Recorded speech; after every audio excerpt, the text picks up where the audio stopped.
கர்த்தருடைய பரிசுத்த நாமம் மகிமைப்படுவதாக. கர்த்தராகிய இயேசு கிறிஸ்து நாமத்தினால இங்க கூடியிருக்கிற சகோதர சகோதரிகளை வாழ்த்தி வரவேற்கிறேன். இன்னைக்கு நம்ம சமநிலை பிரமாணத்தை பத்தி ஆராய்ந்து பார்க்கலாம். எப்படி எனில், மிகுதியாய் சேர்த்தவனுக்கு அதிகமானதும் இல்லை, கொஞ்சமாய் சேர்த்தவனுக்கு குறைவானதும் இல்லை என்று எழுதியிருக்கிற பிரகாரம் சமநிலை பிரமாணத்தின்படியே அவர்களுடைய செல்வம் உங்கள் வறுமைக்கும் உதவும்படிக்கு இக்காலத்திலே உங்களுடைய செல்வம் அவர்களுடைய வறுமைக்கு உதவுவதாக அப்படின்னு சொல்லி எழுதியிருக்கு இல்லையா? மிகுதியாய் சேர்த்தவனுக்கு அதிகமானதும் இல்லை, கொஞ்சமாய் சேர்த்தவனுக்கு குறைவானதும் இல்லை என்று எழுதியிருக்கு. இது எங்க எழுதியிருக்குன்னு பாத்தீங்கன்னா பழைய ஏற்பாடுல எழுதியிருக்கு இல்லையா? சரி, இந்த வசனங்களை நம்ம ஆராய்ந்து பார்க்கலாம். சமநிலை பிரமாணம்னா என்ன? 2 கொரிந்தியர் 8ஆம் அதிகாரம் 14-15 வசனங்கள் வாசிங்க.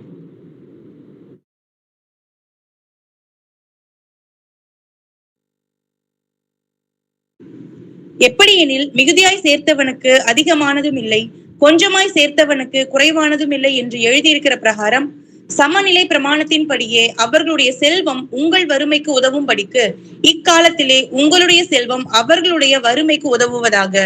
ஆமென். ஆமென். சமநிலை பிரமாணம்னா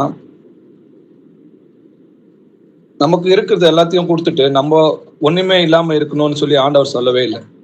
இவங்க சமநிலை பிரமாணம்னு சொல்லி என்ன சொல்றாங்கன்னா, நம்ம இருக்கிறது எல்லாத்தையும் கொடுத்துட்டு எப்படி அப்போஸ்தலர் காலத்துல இருந்தாங்களோ அது போல இருக்கிறது தான் சமநிலை பிரமாணம்னு சொல்லி தவறாய் போதிக்கிறாங்க.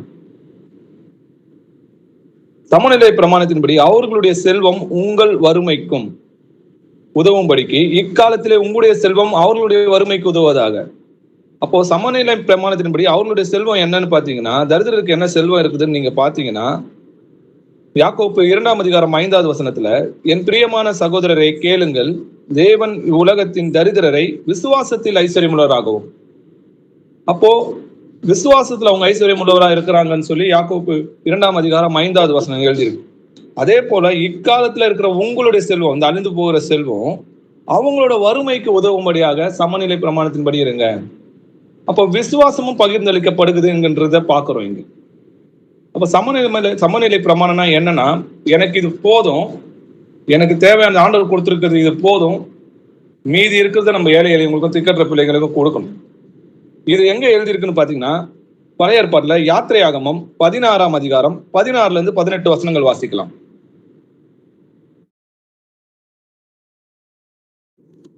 கர்த்தர் கட்டளையிடுகிறது என்னவென்றால், அவரவர் புசிக்கும் அளவுக்கு தக்கதாக அதில் எடுத்து சேர்க்க கடவீர்கள். உங்களில் உள்ள ஆத்மாக்களின் இலக்கத்தின்படி அவனவன் தன் தன் கூடாரத்தில் இருக்கிறவர்களுக்காக தலைக்கு ஒரு ஓமர் அளவு எடுத்துக்கொள்ள கடவன் என்றான். இஸ்ரவேல் புத்திரர் அப்படியே செய்து சிலர் மிகுதியாயும் சிலர் கொஞ்சமாயும் சேர்த்தார்கள். பின்பு அதை ஓமரால் அளந்தார்கள். மிகுதியாய் சேர்த்தவனுக்கு மீதியானதும் இல்லை, கொஞ்சமாய் சேர்த்தவனுக்கு குறைவானதும் இல்லை. அவரவர் தாங்கள் புசிக்கும் அளவுக்கு தக்கதாக சேர்த்தார்கள். ஆமென். ஆமென். கர்த்தருடைய கட்டளை என்னவென்றால், அவரவர் புசிக்கும் அளவுக்கு தக்கதாக அதில் எடுத்து சேர்த்துக் கொள்ளணும். வானத்திலிருந்து மன்னா பொழியுது இல்லையா, அது அவங்களுக்கு எவ்வளவு தேவையோ அதை மட்டும் எடுத்துக்கணும். அதிகமா சேர்த்தாலும் அது அவங்களுக்கு பலன்படாது, கொஞ்சமா சேர்க்கிறவனுக்கும் அது குறைவானதும் இல்லைன்றத மாதிரி ஆண்டவர் அவங்களுக்கு என்ன அளவு கொடுத்தாரோ அந்த அளவுல தான் அவங்க எடுத்துக்கணும்னு சொல்லி எழுதியிருக்கு. மிகுதியாய் சேர்த்தவனுக்கு மீதியானதும் இல்லை, கொஞ்சமாய் சேர்த்தவனுக்கு குறைவானதும் இல்லை, அவரவர் தங்கள் புசிக்கும் அளவுக்கு தக்கதாக சேர்த்தார்கள்னு போடு. எனக்கு இது போதும், மீதியா இருக்கிறது மத்தவங்களுக்கு கொடுக்கணும். இதுதான் சமநிலை பிரமாணம். உங்களுக்கு கொடுக்கணும்னு விருப்பம் இருந்துச்சுன்னா அது எப்படி கொடுக்கணும்னா சமநிலை பிரமாணத்தின்படி தான் கொடுக்கணும். அவன் கட்டாயமாக மன விருப்பத்தின்படி தான் கொடுக்கறது பேர் தான் சமநிலை பிரமாணம்னு சொல்லி எழுதியிருக்கு. வாசிக்கலாம். 2 கொரிந்தியர் 8ஆம் அதிகாரம் 11-13 வசனங்கள் வாசிக்கலாம். ஆகையால் அதை இப்பொழுது செய்து நிறைவேற்றுங்கள். கொடுக்க வேண்டும் என்கின்ற விருப்பம் உண்டாயிருந்தது போல உங்களுக்கு உள்ளவைகளில் எடுத்து அதை நிறைவேற்றுதலும் உண்டாவதாக. ஒருவனுக்கு மனம் விருப்பம் இருந்தால் அவனுக்கு இல்லாததின்படி அல்ல, அவனுக்கு உள்ளதின்படியே அங்கீகரிக்கப்படும். மற்றவர்களுக்கு சகாயமும் உங்களுக்கு வருத்தமும் உண்டாகும்படி அல்ல, சமநிலை இருக்கும்படியாகவே சொல்லுகிறேன். ஆமீன். ஆமீன். அவங்க 1 வருஷ காலமா அவங்களுக்கு சபைகளுக்கு வறுமையில இருக்கிறவங்களுக்கு கொடுத்து அனுப்பணும்ன்றது அவங்க சொல்லியிருந்தாங்க இல்லையா? அதனால அதை செய்து நிறைவேற்றுங்க. மனதில் உங்களுக்கு கொடுக்கணும்னு எண்ணம் இருந்துச்சு இல்லையா? அதை செய்து நிறைவேற்றுங்க. கொடுக்க வேண்டும் என்கின்ற விருப்பம் உண்டாயிருந்தது போல உங்களுக்கு உள்ளவைகளில் எடுத்து அதை நிறைவேற்றுதலும் உண்டாவதாக. ஒருவனுக்கு மன விருப்பம் இருந்தால் அவனுக்கு இல்லாததன்படி அல்ல, அவனுக்கு உள்ளதன்படியே அங்கீகரிக்கப்படும். ஆண்டவர் அவனுக்கு செல்வங்கள்ல பகிர்ந்து அளிக்கப்பட்டது இல்லையா? அப்போ ஆண்டவர் நம்மளுக்கு என்ன கொடுத்திருக்கிறாரோ, என்ன பலன் கொடுத்திருக்கிறாரோ அந்த பலனின் படி நம்ம செய்யணும். மற்றவனுக்கு சகாயமும் உங்களுக்கு வருத்தமும் உண்டாகும்படி அல்லன்னு சொல்லி தெளிவா எழுதிருக்கு. ஆனா இவங்க என்ன சொல்றாங்க? சமநிலை பிரமாணத்தின்படி நம்ம எல்லாத்தையும் கொடுத்துட்டு தெருவில் வந்து ஆண்டவருக்காக நின்று ஊழியம் செய்யணும். இதுதான் சமநிலை பிரமாணம். வேதம் அப்படி சொல்லல. மற்றவர்களுக்கு சகாயமும் உங்களுக்கு வருத்தமும் உண்டாகும்படி அல்ல, சமநிலையாய் இருக்கும்படியாகவே சொல்கிறேன் சொல்லியது. அப்போ தரித்திரர் இன்னைக்கும் அவங்க விசுவாசத்துல ஐஸ்வர்யம் உள்ளவராக இருக்காங்க. அந்த விசுவாசம் நமக்கும், நம்ம கிட்ட இருக்கிற செல்வம் இப்போ அவங்களோட வறுமைக்கும் உதவும்படியாக சமநிலை பிரமாணத்தின்படி நம்ம மனதுல என்ன ஆண்டவர் நம்மளுக்கு உணர்த்தலாரோ அதை கொடுக்கணும். நம்மளுக்கு உண்ணவும் உடுக்கவும் இருந்தாலே போதும்னு சொல்லி ஆண்டவர் சொல்றாரு இல்லையா? அப்ப போதுன்ற மனதுடைய கூடிய தேவ பக்தினா எனக்கு போதும், மீதி இருக்கிறத நம்ம ஏழைங்களுக்கு கொடுக்கணும். சரி, இவங்க என்ன மேற்கோள் காட்டுறாங்கன்னா, அப்போஸ்தலர்ல காலத்துல பாத்தீங்கன்னா எல்லாரும் நிலங்கள் எல்லாம் வித்து அப்போஸ்தலர் பாதங்களை வித்து வச்சாங்களே, அப்ப அதை பத்தி நீங்க என்ன சொல்றீங்க அப்படின்னு நம்மள கேள்வி கேட்கிறாங்க இல்லையா? வாசிக்கலாம். அப்போஸ்தலர் 4ஆம் அதிகாரம் 34-35 வசனங்கள். நிலங்களையும் வீடுகளையும் உடையவர்கள் அவைகளை விற்று விற்கப்பட்டவைகளின் கிரயத்தை கொண்டு வந்து அப்போஸ்தலருடைய பாதத்திலே வைத்தார்கள். அவனவனுக்கு தேவையானதற்கு தக்கதாய் பகிர்ந்து கொடுக்கப்பட்டது. அவர்களில் ஒருவனுக்கும் ஒன்றும் குறைவாய் இருந்ததில்லை. ஆமென். ஆமென். நிலங்களையும் வீடுகளையும் உடையவர்கள் அவைகளை விற்று விற்கப்பட்டவைகளின் கிரயத்தை கொண்டு வந்து அப்போஸ்தலருடைய பாதத்தில் வைத்தார்கள். அவனவனுக்கு தேவையான தக்கதாக பகிர்ந்து கொடுக்கப்பட்டது. அவர்களில் ஒருவனுக்கும் ஒன்றும் குறைவாயிருந்ததில்லைன்னு பார்க்கிறோம். ஏன் நிலங்களையும் வீடுகளையும் மட்டும் விற்றாங்க? இங்க நகைகள் ஆடு மாடுகளை பத்தி எதுவுமே சொல்லவே இல்லையே. ஆஸ்தினா எல்லாமே தானே. ஏன்னா ஜெருசலேம் அழிய போதுன்னு அவங்களுக்கு நல்லாவே தெரியும். இயேசு கிறிஸ்து இந்த ஜெருசலேம் அழிவை குறித்தும் கிபி 70 அழிய போறதை குறித்தும் அவங்க அப்போஸ்தலர்களுக்கு தெளிவா சொல்லியிருந்தாரு. அதனால அந்த அழிவை எதிர்பார்த்து நம்ம ஓடி போக போறோம். அதனால இன்னைக்கு இருக்கிற இந்த நிலம் நம்மளுக்கு பயன் கிடையாது. அதனால அதை வித்து கிரயமாக்கி இல்லாதவங்களுக்கு நம்ம கொடுத்து சமநிலைமையா இருக்கலாம் அப்படின்றத அவங்க ஆயத்தமா இருந்தாங்க. ஜெருசலேம் பாழாக்கப்படும் சொல்லி அவங்களுக்கு ஏற்கனவே அறிவிக்கப்பட்டிருந்தது. வாசிக்கலாம். மத்தேயு 23ஆம் அதிகாரம் 37-38 வசனங்கள். எருசலேமே எருசலேமே, தீர்க்கதரிசிகளை கொலை செய்து உன்னிடத்தில் அனுப்பப்பட்டவர்களை கல்லெறிகிறவளே, கோழி தன் குஞ்சுகளை தன் சிறகுகளின் கீழே கூட்டி சேர்த்துக் கொள்ளும் வண்ணமாக நான் எத்தனை தரமோ உன் பிள்ளைகளை கூட்டி சேர்த்துக் கொள்ள மனதாயிருந்தேன். உங்களுக்கோ மனதில்லாமல் போயிற்று. இதோ உங்கள் வீடு உங்களுக்கு பாழாக்கி விடப்படும். ஆமீன். ஆமீன். இதோ உங்கள் வீடு பாழாக்கி விடப்படும். அப்போ முற்றிலுமா அது அழிக்கப்பட்டு நீங்க ஓடி போவீங்கன்னு அவங்களுக்கு தீர்க்க தரிசனமாக சொல்லப்பட்டிருக்கு இல்லையா? ஏசப்பா அதை முன்கூட்டி எச்சரிக்கின்றாங்க. இன்னும் சில வசனங்களை பார்க்கலாம். லூக்கா 19ஆம் அதிகாரம் 41-44 வசனங்கள் வரைக்கும் வாசிக்கலாம். அவர் சமீபமாய் வந்தபோது நகரத்தை பார்த்து அதற்காக கண்ணீர் விட்டு அழுது, உனக்கு கிடைத்த இந்த நாளிலாகிலும் உன் சமாதானத்துக்கு ஏற்றவைகளை நீ அறிந்திருந்தாயானால் நலமாயிருக்கும். இப்பொழுதோ அவைகள் உன் கண்களுக்கு மறைவாய் இருக்கிறது. உன்னை சந்திக்கும் காலத்தை நீ அறியாமல் போனபடியால் உன் சத்துருக்கள் உன்னை சூழ மதில் போட்டு உன்னை வளைந்து கொண்டு எப்பக்கத்திலும் உன்னை நெருக்கி உன்னையும் உன்னிடத்தில் உள்ள உன் பிள்ளைகளையும் தரையாக்கி போட்டு உன்னிடத்தில் ஒரு கல்லின் மேல் ஒரு கல் இராதபடிக்கு செய்யும் நாட்கள் உனக்கு வரும் என்றார். ஆமென். ஆமென். அவர் சமீபமாய் வந்தபோது ஜெருசலேமை பார்த்து அதற்காக கண்ணீர் விட்டார். எதுக்காக? ஜெருசலேம் அழிக்கப்பட போது அதுல 10 லட்சம் யூதர்கள் சுட்டெரிக்க போறாங்கன்னு அவருக்கு ஏசப்பாவுக்கு நல்லாவே தெரியும். உனக்கு கிடைத்த இந்த நாளிலாகிலும் உன் சமாதானத்துக்கு ஏற்றவைகளை நீ அறிந்தேனானால் நலமாயிருக்கும். இப்பொழுதே அவைகள் உன் கண்களுக்கு மறைவாய் இருக்கிறது. உன்னை சந்திக்கும் காலத்தை நீ அறிந்த போனபடினால் உன் சத்துருக்கள் உன்னை சூழ மதில் போட்டு உன்னை வளைத்து கொண்டு எப்பக்கத்திலும் உன்னை நெருக்கி உன்னையும் உன்னில் உள்ள உன் பிள்ளையும் தரையாக்கி போட்டு உன்னில் ஒரு கல்லின் மேல் ஒரு கல் இராதபடிக்கு செய்யும் நாட்கள் உனக்கு வரும். ஏற்கனவே ஒரு வசனம் படிச்சோம், உங்கள் வீடுகள் பாழாக்கப்படும். அப்போ கிபி 70 இவங்க இந்த கிபி 70 பாத்தீங்கன்னா இஸ்ரவேல் ஜனங்களும் அந்த ஜெருசலேமும் அழிக்கப்பட போகுதுன்னு ஏசப்பா முன்னாடி அவங்களுக்கு எச்சரிக்கிறார். நீங்க ஓடி போகுது மாரிக்காலமாவது இருக்காதபடி சம்பவிக்காதபடி வேண்டிக் கொள்ளுங்கன்னு அவர் ஏற்கனவே சொல்றாரு இல்லையா? வாசிக்கலாம். மார்க் 13ஆம் அதிகாரம் 17-18 வசனங்கள் வாசிங்க. அந்நாட்களிலே கர்ப்பவதிகளுக்கும் பால் கொடுக்கிறவர்களுக்கும் ஐயோ, நீங்கள் ஓடி போவது மாரி காலத்திலே சம்பவியாதபடிக்கு வேண்டிக் கொள்ளுங்கள். ஆமென். ஆமென். அவங்க ஓடி போறாங்க, ஜெருசலேமை விட்டு ஓடி போறாங்க. ஏன்னா ஜெருசலேம் அழிவுல போகுது. அப்போ அவரோட பிள்ளைகளுக்கு அவர் எச்சரித்து இருந்தார், இந்த மாதிரி கிபி 70 இது அழிய போகுதுன்றது அவங்களுக்கு முன்னவே தெரியும். அதனாலதான் அதுக்கு முன்பாகவே ஜெருசலேம் இருக்கிற நிலங்கள் எல்லாம் வித்து அங்க இருக்கிற தரித்திரர்களுக்கு பகிர்ந்து கொடுக்கப்பட்டது. நீங்க அதுல படிச்சீங்கன்னா நிலங்களையும் வீடுகளையும் உடையவர்கள் தான் எடுத்துன்னு வந்து வித்தாங்கன்னு சொல்லி பாக்குறோம். ஏன்னா அவங்க முன்குறிக்கிட்டே அந்த வசனங்களை அறிந்திருந்தபடினால அதற்கு ஆயத்தமா இருந்தாங்க. லூக்கா 21ஆம் அதிகாரம் 20-21 வசனங்கள் வாசிக்கலாம். எருசலேம் சேனைகளால் சூழப்பட்டிருப்பதை நீங்கள் காணும்போது அதன் அழிவு சமீபமாயிற்றென்று அறியுங்கள். அப்பொழுது யூதேயாவில் இருக்கிறவர்கள் மலைகளுக்கு ஓடி போகவும், எருசலேமில் இருக்கிறவர்கள் வெளியே புறப்படவும், நாட்டுப்புறங்களில் இருக்கிறவர்கள் நகரத்தில் பிரவேசியாமல் இருக்கவும் கடவர்கள். ஆமென். ஆமென்.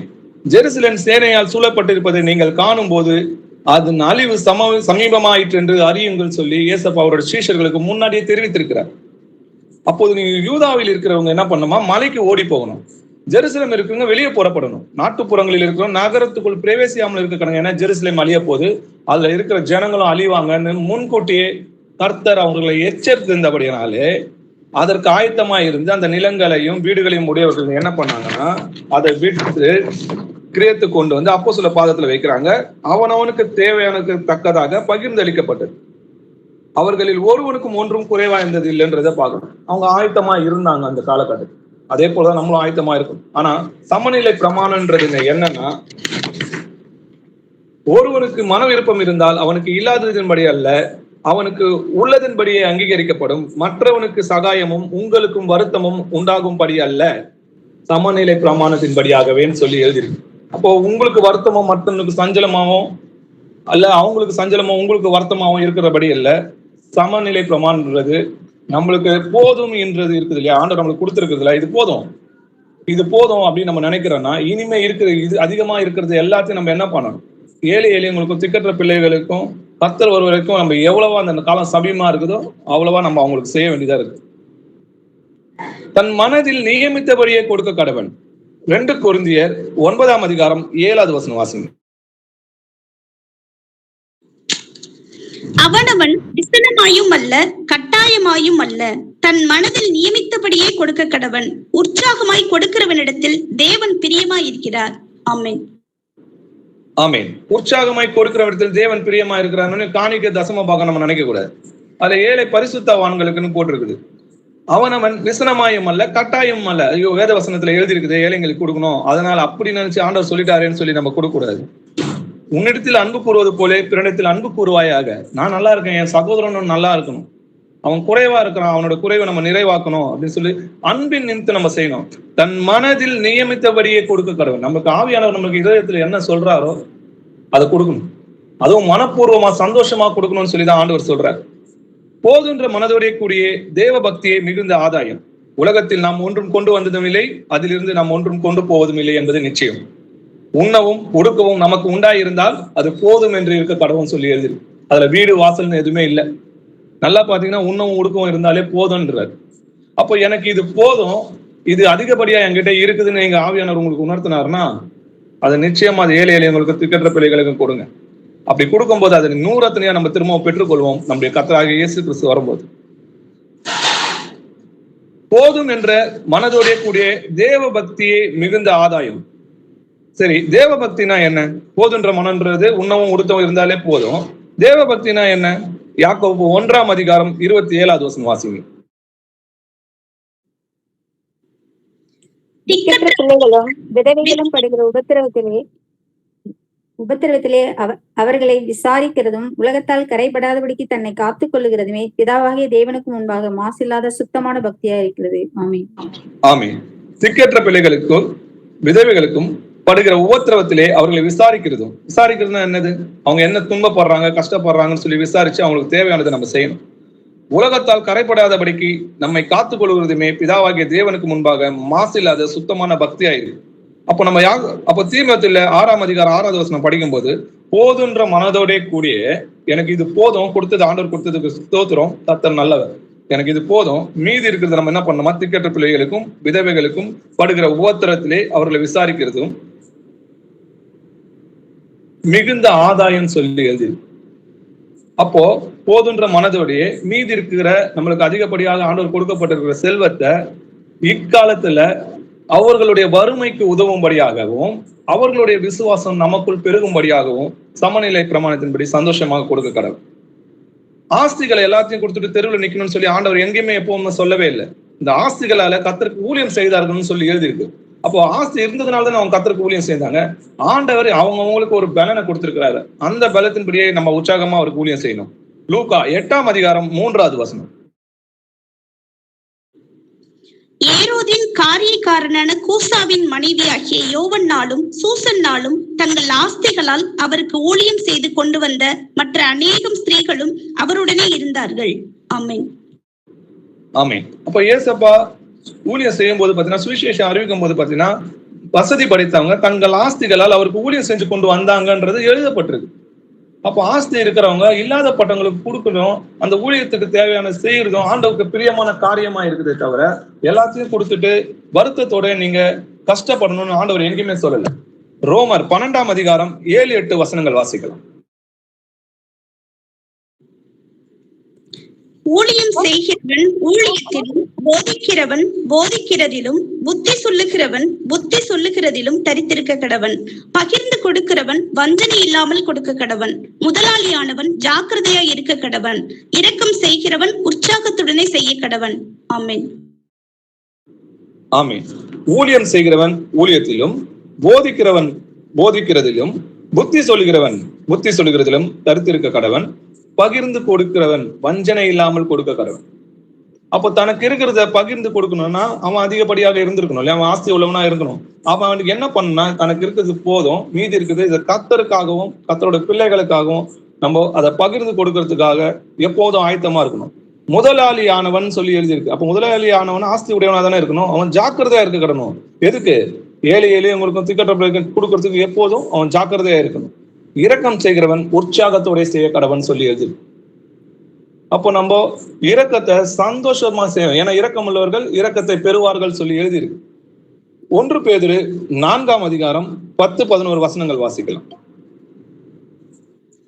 அவனவன் பெற்ற வரத்தின்படியே நீங்கள் தேவனுடைய பற்பல கிருபையுள்ள ஈவுகளை பகிர்ந்து கொடுக்கும் நல்ல உக்கிரானக்காரர் போல ஒருவருக்கொருவர் உதவி செய்யுங்கள். ஒருவன் போதித்தால் தேவனுடைய வாக்கியங்களின்படி போதிக்க கடவன். ஒருவன் உதவி செய்தால் தேவன் தந்தருளும் பலத்தின்படி செய்ய கடவன்.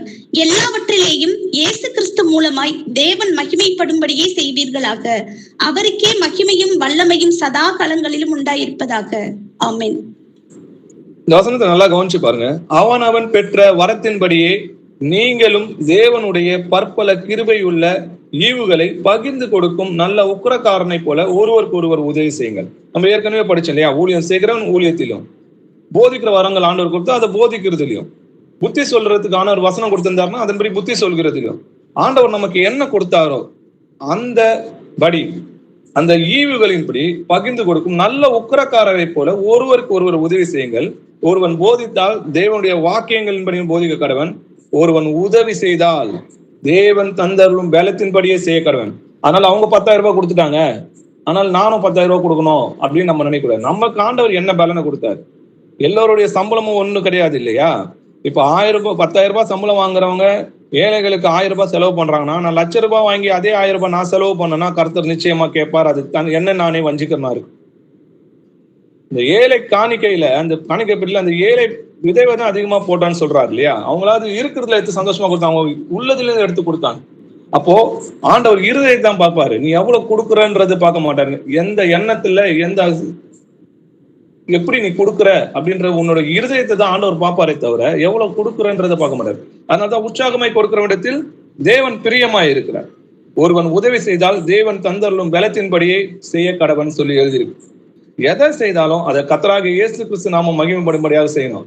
ஏன்னா கொடுக்க வைக்கிறதும் அவர்தான், கொடுக்கறதும் அவர்தான். கர்த்தரிடத்திலிருந்து கர்த்தருக்கே கொடுத்தோம், சகலமும் தேவனால் உண்டாயிருக்கிறது. நம்மளால எதுவுமே செய்ய இயலாதுன்றது புரிஞ்சுங்க. நம்ம கர்த்தருடைய செய்கையா இருக்கிறோம். அவர் கொடுக்கணும்னு நினைக்கிறார், அதனால நம்ம கொடுக்க வைக்கிறார், அவ்வளவுதான். லூக்கா 19ஆம் அதிகாரம் 8-9 வசனங்கள் வாசிக்கும். சகேயு நின்று கர்த்தரை நோக்கி, ஆண்டவரே, என் ஆஸ்திகளில் பாதியை ஏழைகளுக்கு கொடுக்கிறேன். நான் ஒருவனிடத்தில் எதையாகிலும் அநியாயமாய் வாங்கினதுண்டானால் நாளத்தனையாக திரும்ப செலுத்துகிறேன் என்றான். இயேசு அவனை நோக்கி, இன்றைக்கு இந்த வீட்டுக்கு ரட்சிப்பு வந்தது. இவனும் ஆபிரகாமுக்கு குமாரனாய் இருக்கிறானே. இழந்து போனதை தேடவும் ரட்சிக்கவுமே மனுஷகுமாரன் வந்திருக்கிறார் என்றார். ஆமென். ஆமென். சகேயு நின்று கர்த்தரை நோக்கி, நல்லா வசனம் நீங்க கவனிச்சு பாத்தீங்கன்னா, ஒருத்தன் தன்னை நீதிமான்னு காட்டிட்டு வருவான். ஆண்டவரே, நித்திய ஜீவனை நான் பெற்றுக்கொள்றதுக்கு என்ன செய்யணும், நல்ல போதுகிறே அப்படின்னு ஆண்டவர் சொல்லுவாரு, உன் கட்டளைகளை கை கொள்ளுன்னு. ஆனா அவன் என்ன பண்ணுவான், நான் இதை சிறு வயது முதல் கொண்டு நான் கை கொள்கிறேனே அப்படின்னு சொல்லி பெருமையாக நினைக்க பார்ப்பான். தன்னை நீதிமான்னு காட்ட நினைக்கிறான். ஆனா ஆண்டவர் சொல்றாரு, அவனை பார்த்து அன்பு கூர்ந்துன்னு சொல்லி எழுதியிருக்கான் அந்த இடத்துல. அன்பு கூர்ந்து, நீ பூரண சர்க்குணனாக விரும்புனா உனக்கு உண்டானங்களை விட்டு தரித்திர குறித்து நீ என் பின்னாடி வான்னு சொல்வார். ஆனா அவன் அதிக ஆஸ்தி உடையவனா இருந்து துக்கப்பட்டு என்ன பண்ணிடுவான், விலகி போயிடுவான். ஆனா இங்க சகேயு கிட்ட ஆண்டவர் அந்த வார்த்தையை சொல்லவே மாட்டார். சகேயு பார்த்தீங்கன்னா ஒரு வட்டிக்கு விடுறவரா இருக்கிறார் இல்லையா, ஆயக்காரனா இருக்கிறாரு சொல்லி வேதவசனம் சொல்லுது. அப்போ சகேயு நான் உன் வீட்டுக்கு வரணும்னு மட்டும்தான் கர்த்தர் சொன்னாரு. ஆனா அவன் தன்னை பாவி என்று உணர்ந்த நிமிஷமே அவன் என்ன சொல்றான், கர்த்தரை நோக்கி, ஆண்டவரே, என் ஆஸ்திகளில் பாதியை ஏழைகளுக்கு கொடுக்கிறேன். நான் ஒரு இடத்தில் ஏதாகிலும் அநியாயமாய் வாங்கினது உண்டானால் நாளத்தனையாக திருப்பி செலுத்துகிறேன் என்றான். இயேசு அவனை நோக்கி, இன்றைக்கு இந்த வீட்டுக்கு ரட்சிப்பு வந்தது. இவனும் ஆபிரகாமுக்கு குமாரனா இருக்கிறான்னு சொல்லி பார்க்கிறோம். அப்போ சகேயு தன்னுடைய ஆஸ்திகளில் பாதி ஏழைகளுக்கு கொடுத்ததன் மூலமாக அவனும் அவனுடைய வீட்டாரும் ரட்சிப்பை சுதந்திரித்துக் கொண்டது போலவே நீங்களும் ஏழைகளுக்கு உங்களுக்கு உள்ளதை பகிர்ந்தளித்து உங்கள் ரட்சிப்பு நிறைவேற பிரயாசப்படும். நம்ம ரட்சிக்கப்படணும்னா நிச்சயமா ஏழைகளை உங்களுக்கு கொடுக்காம நம்ம தேவனுடைய ராஜ்யத்துக்கு போகவே முடியாது. லூக்கா 3ஆம் அதிகாரம் 9-11 வசனங்கள் வரைக்கும் வாசிங்க. இப்பொழுதே கோடரியானது மரங்களின் வேர் அருகே வைத்திருக்கிறது. ஆகையால் நல்ல கனி கொடாத மரமெல்லாம் வெட்டுண்டு அக்கினியிலே போடப்படும் என்றான். அப்பொழுது ஜனங்கள் அவனை நோக்கி, அப்படியானால் நாங்கள் என்ன செய்ய வேண்டும் என்று கேட்டார்கள். அவர்களுக்கு அவன் பிரதியுத்தரமாக, 2 அங்கிகளை உடையவன் இல்லாதவனுக்கு கொடுக்க கடவன், ஆகாரத்தை உடையவனும் அப்படியே செய்ய கடவன் என்றான். ஆமென். ஆமென். கோடரியானது மரங்களின் வேர் அருகே வைக்கப்பட்டிருக்கிறது. ஆகையால் நல்ல கனி கொடாத மரம் எல்லாம் வெட்டுண்டு அக்னியிலே போடப்படுன்றார். அப்ப நல்ல கனி கொடுக்கணும்னா நம்ம என்ன செய்யணும்னா நற்கிரிகை செய்ய பழகணும்னு சொல்லி வேதவசனம் சொல்லுது. அதேதான் யோவான சொல்றாரு. அப்படியானால் நாங்க என்ன செய்யணும்னு சொல்லி யூதர்கள் அவங்களை பார்த்து கேட்கிறாங்க. அவர்களுக்கு பிரதியுத்தமாக 2 அங்கிகள் உடையவன் இல்லாதவனுக்கு கொடுக்க கடவன், ஆகாரத்தை உடையவனும் அப்படியே செய்ய கடவன். அப்ப 2 அங்கி இருக்குது, எனக்கு இன்னொன்னு எடுத்து ஏழைங்களுக்கு கொடுக்கலாம், எனக்கு போதும், எனக்கு ஒரு ஆடை இருக்குது போதும். அப்போ என்கிட்ட 10 ஆடை இருக்கா, எனக்கு 5 போதும், மீதி 5 எடுத்து ஏழைங்களுக்கு கொடுக்கும். நமக்கு ஆண்டவர் என்ன கொடுத்துக்கிறாரோ அந்த பலத்தின்படி செய்ய கடவுள். உன்னிடத்தில் கேட்கிற எவனுக்கும் கொடு, உன்னுடைய எடுத்துக் கொள்கிறவனிடத்தில் அதை திரும்ப கேளாதே. மனுஷர் உங்களுக்கு எப்படி செய்ய வேண்டும் என்று விரும்புகிறீர்களோ அப்படியே நீங்களும் அவர்களுக்கு செய்யுங்கள் சொல்லி எழுதிருக்கு. இப்ப நான் தேவனிடத்தில் அன்பு கூறுகிறேன் அப்படின்னு நான் சொன்னேன்னா என் கூட இருக்கிற சகோதரர் எல்லாரையும் நான் அன்பு கூறணும். அப்போ நான் என்னை சுத்தி இருக்கிறவங்க, என்னோட சகோதரர்களும், என்ன வீட்டார்களையும் சரி, என்ன வேலை ஸ்தலத்திலையும் சரி, சபையிலையும் சரி, என் சகோதரருக்கு ஏதேனும் ஒரு குறை உண்டுன்னு நான் கண்டு நான் ஆண்டவர்கிட்ட அன்பு கூறுகிறேன் அப்படின்னு சொல்லிட்டு அந்த குறை உள்ள சகோதரனை நான் எதுவுமே விசாரிக்காம போனா நான் தேவனை பகைக்கிறவனா இருக்கேன், இல்ல தேவனை அறியாதனா இருக்கிறேன்னு சொல்லி வேதவசனம் சொல்லுது. தேவனிடத்தில் அன்பு கூறுகிறவன் தன் சகோதரிடத்திலும் அன்பு கூற வேண்டும் சொல்லி வேதவசனம் உங்களுக்கு குறிப்பிடுது. யாக்கோப்பு 2ஆம் அதிகாரம் 15-17 வசனங்கள் வாசிக்கலாம். ஒரு சகோதரனாவது சகோதரியாவது வஸ்திரம் இல்லாமலும் அனுதின ஆகாரம் இல்லாமலும் இருக்கும் போது உங்களில் ஒருவன் அவர்களை நோக்கி, நீங்கள் சமாதானத்தோட போங்கள், குளிர் காய்ந்து பசியாருங்கள் என்று சொல்லியும் சரீரத்துக்கு வேண்டியவைகளை அவர்களுக்கு கொடாவிட்டால் பிரயோஜனம் என்ன? அப்படியே விசுவாசமும் கிரியைகள் இல்லாதிருந்தால் தன்னிலே தானே செத்ததா இருக்கும். ஆமென். ஆமென். ஒரு சகோதரனாவது சகோதரியாவது வஸ்திரம் இல்லாமலும் அனுதினம் ஆகாரம் இல்லாமல் இருக்கும்போது கஷ்டப்படும் போது உங்களில் ஒருவன் அவர்களை நோக்கி, நீங்கள் சமாதானத்தோட போங்க, குளிர் காய்ந்து பசியாருங்க அப்படி சொல்லி சரீரத்துக்கு தேவையானவர்களை அவர்களுக்கு கொடாவிட்டால் புரோஜனம் என்ன? வெறும் வாயினால நீங்க நல்லா இருங்கன்னு சொல்றதுனால அவங்க நல்லா இருக்க போறது இல்லையா? அவங்களுக்கு பசிக்குதுன்னா அதுக்கு தேவையான ஆகாரத்தை கொடுத்தாதான் அவங்களுக்கு பசி அடங்கும். வஸ்திரம் இல்லாதவனுக்கு வஸ்திரத்தை கொடுக்கும் போதுதான் அவனுக்கு அந்த சரீரத்துக்கு தேவையானதை நம்ம கொடுக்கும்போது தான் அது நிறைவேறும். அதை விட்டுட்டு நம்ம வார்த்தையினால சொல்றதுனால எந்த பிரயோஜனமும் கிடையாது இல்லையா?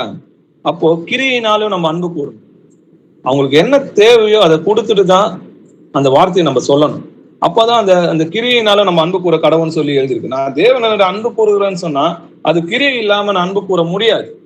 என் அன்பு என் சகோதரனிடத்துல நான் அன்பு கூறும் மூலமா நான் காணாத என் தேவனிடத்துல நான் அன்பு கூறுவதா இருக்கு. 1 யோவான் 3ஆம் அதிகாரம் 17-18 வசனங்கள் வாசிங்க. ஒருவன் இவ்வுலக ஆஸ்தி உடையவனாய் இருந்து தன் சகோதரனுக்கு குறைச்சல் உண்டென்று கண்டு தன் இருதயத்தை அவனுக்கு அடைத்துக் கொண்டால் அவனுக்குள் தேவ அன்பு நிலை கொள்ளுகிறது எப்படி? என் பிள்ளைகளே, வசனத்தினாலும் நாவினாலும் அல்ல, கிரியினாலும் உண்மையினாலும் அன்பு கூற கடவோம். ஆமென். ஆமென். ஒருவன் இவ்வுலக ஆஸ்தி உடையவனாய் இருந்து தன் சகோதரனுக்கு குறைச்சல் என்று கண்டு தன் இருதயத்தை அவனுக்கு அடைத்துக் கொண்டால் அவனுக்குள் தேவ அன்பு நிலை கொள்கிறது எப்படி? என் பிள்ளைகளே, வசனத்தினாலும் நாவினாலும் அல்ல, கிரியையினாலும் உண்மையினாலும் அன்பு கூற கடவும். அப்போ ஆஸ்தி உடையவனா இருந்துன்னு சொல்லி எழுதியிருக்கு. அப்போ ஆஸ்தி உடையவனா இருந்திருக்கிறாங்க இல்லையா? அப்ப சமநிலை பிரமாணம்ன்றது என்னன்னு பாத்தீங்கன்னா, எல்லாத்தையும் கொடுத்துட்டு வெறுமையா நிக்கிறது இல்ல, அவங்களுக்கு வருத்தமோ உங்களுக்கு சஞ்சலமும் இல்லாதபடி சமநிலை பிரமாணம் சொல்லி எழுதியிருக்கு.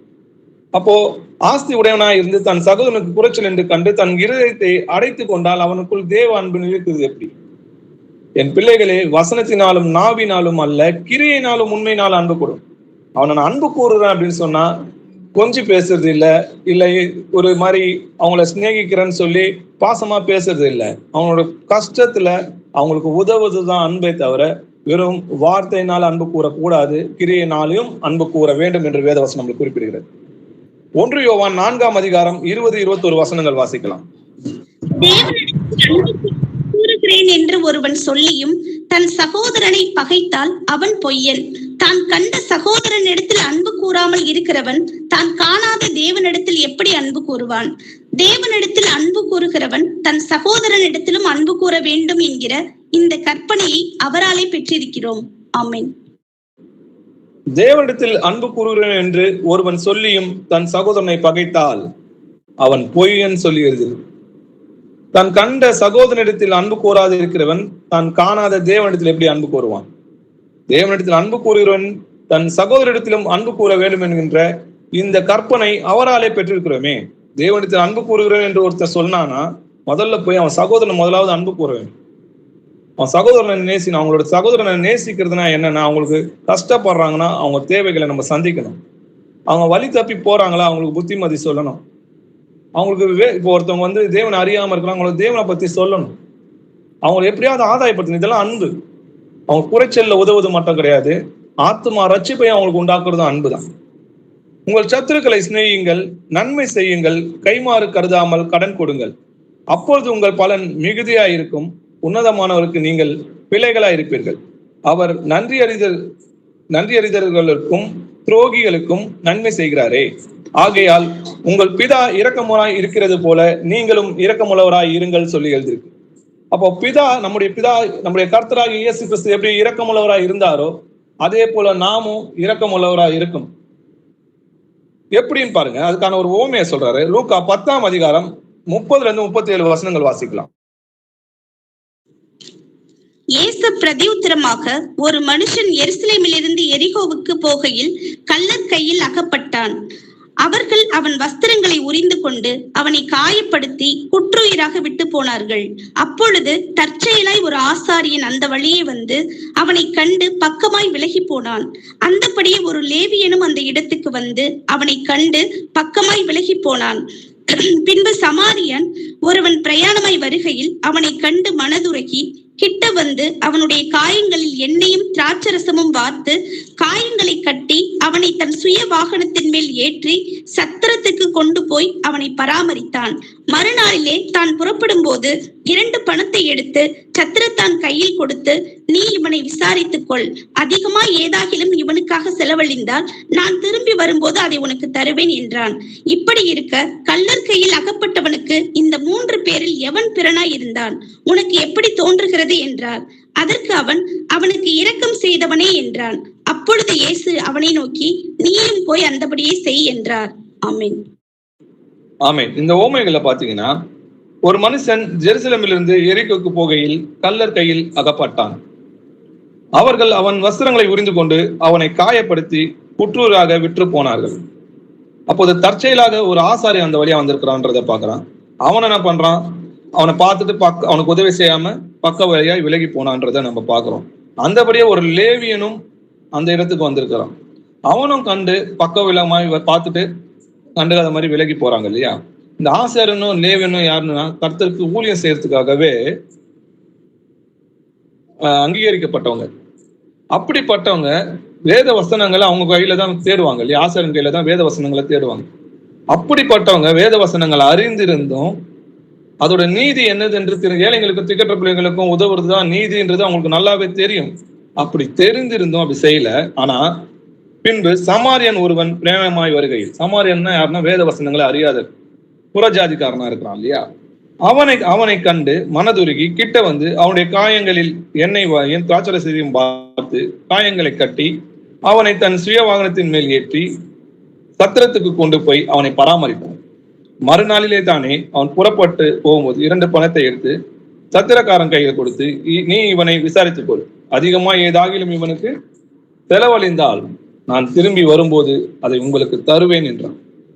அப்போ இப்படி கள்ளர் கையில் அகப்பட்ட போது இந்த 3 பேர்ல எவன் அவனுக்கு பிறனாயிருந்தான், யார் அவனுக்கு அதிகமா இரக்கம் செஞ்சா அப்படின்னு கேட்கிறாரு. அப்போ அதற்கு அவனுக்கு இரக்கம் செய்தவனே என்றான். அப்போது இயேசு அவனை நோக்கி, நீயும் அந்த போய் இரக்கம் செய்தவனா இருந்தா நீயும் இரக்கம் பெறுவ. இரக்கம் உள்ளவர்கள் பாக்கியவான்கள், அவர்கள் இரக்கம் பெறுவார்கள்னு சொல்லி எழுதிருக்கு. இன்னைக்கு நியாய தீர்ப்பு நம்மளுக்கு எப்படி இருக்கும்? வேத வசனங்களை நம்ம அறிஞ்சிருக்கிறோம். நீதினா என்ன அப்படின்றதெல்லாம் நம்மளுக்கு தெரியும். அப்படி இருந்தும் நம்ம கொடுக்குறவங்களா இருக்கிறோமா? ஆண்டவருடைய வருகை சமீபமா இருக்குன்னு சொல்லி நம்ம ஆராய்ந்து கொண்டு இருக்கோம். அந்த காலகட்டங்கள் வசனம் சொல்லுது, அவர் இஸ்ரவேல்னு ஒரு தேசம் உருவாகும் போது அவர் வாசல் அருகே வந்திருக்கிறாரு. வாசல் அருகே வந்தவர் கதவு தட்டுகிறார், அவருடைய சத்தம் நமக்கு கேட்கிறது. அப்போ நம்ம அது ஆயத்தமா இருக்கிறோமா? இல்ல இன்னும் கல்லை தோண்டி ஆழமா வீடு அஸ்திவாரம் போட்டு இன்னொரு 100 வருஷத்துக்கு நம்ம வாழ போறோம்னு சொல்லி நம்மள நாமே ஏமாத்தி வீடுகளை கட்டி கொண்டு இருக்கிறோமா? எப்படி இருக்கிறோம் அப்படின்றத சிந்திச்சு பாருங்க. இரக்கம் செய்யறவனுக்கு இரக்கம் இல்லாத நியாய தீர்ப்பு கிடைக்கும். நியாய தீர்ப்புக்கு முன்பாக இரக்கம் தான் மேன்மை பாராட்டம் சொல்லி எழுதிருக்கு. அப்போ நியாய தீர்ப்புல நமக்கு இரக்கம் மேன்மை பாராட்டம்னா இதுதான் காலம், இன்னைக்குதான் ரச்சனை நாள். இன்றே நம்ம இடத்துல இருக்கிறத போதும்ன்றதை எடுத்து வச்சுட்டு நீதி இருக்கிறத ஏழைங்களுக்கு திட்டப்பட்டவர்களுக்கு உதவி செய்து ஆண்டவருடைய இயேசு கிறிஸ்துவோட ராஜ்யத்துக்கு தயாராகுங்க. லூக்கா 14ஆம் அதிகாரம் 12-14 வசனங்கள் வரைக்கும் வாசிக்கலாம். அன்றியும் அவர் தம்மை விருந்துக்கு அழைத்தவனை நோக்கி, நீ பகல் விருந்தாவது ரா விருந்தாவது பண்ணும்போது உன் சிநேகிதரையாக்கிலும் உன் சகோதரரையாக்கிலும் உன் பந்து ஜனங்களையாக்கிலும் ஐஸ்வர்யமுள்ள அயலகத்தாரையாக்கிலும் அழைக்க வேண்டாம். அழைத்தால் அவர்களும் உன்னை அழைப்பார்கள், அப்பொழுது உனக்கு பதிலுக்கு பதில் செய்ததாகும். நீ விருந்து பண்ணும் போது ஏழைகளையும் ஊனரையும் சப்பானிகளையும் குருடரையும் அழைப்பாயாக. அப்பொழுது நீ பாக்கியவானாய் இருப்பாய், அவர்கள் உனக்கு பதில் செய்ய மாட்டார்கள். நீதிமான்களின் உயிர்த்தெழுதலில் உனக்கு பதில் செய்யப்படும் என்றார். ஆமென். ஆமென்.